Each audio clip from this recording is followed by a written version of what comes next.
جواب برای کسانی که در ویدیوی گذشته دشنام نوشتند. من درباره ملت خودم یعنی تاجیک گفتم و گفتم که نام ملت تاجیک معنای پادشاه یا تاجدار را دارد و نام زبانی ملت تاجیک پارسی دری یعنی که زبان درباریان، زبان پادشاهان است. هم زبان و هم ملت از دربار هستند، پادشاه هستند. و اون کسانی که تاجیک بدبین هستند و در برابر تاجیک چیزی را آورده از خودشان نمیتوانند، از دشمنی از رشک میمیرند، دیگر علاج ندارند.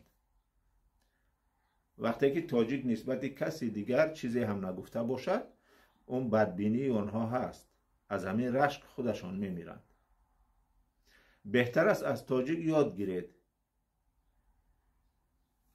مثال حضرت بیدل گفتگی است که هیچ شکل بی‌حیولا قابل صورت نشد.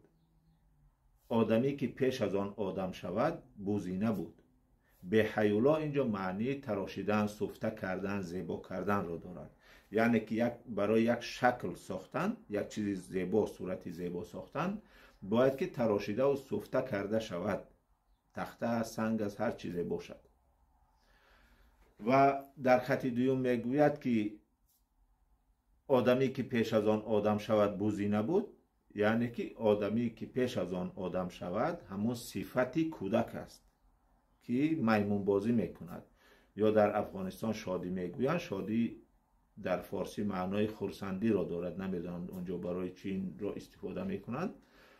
اما هر چی که باشد، اگر انسان تربیت کرده نشود، عقلش سفته کرده نشود، تراشیده نشود، بزرگ هم شود، همان بوزینگیش میماند. و چیز دیگر، باز سخنی همین خیلی عجایب شیخ سعدی گفتگی است: برای نادان بهتر از خاموشی نیست. اگر او یعنی که همون نادان این مصلحت میدانست، نادان نمی بود.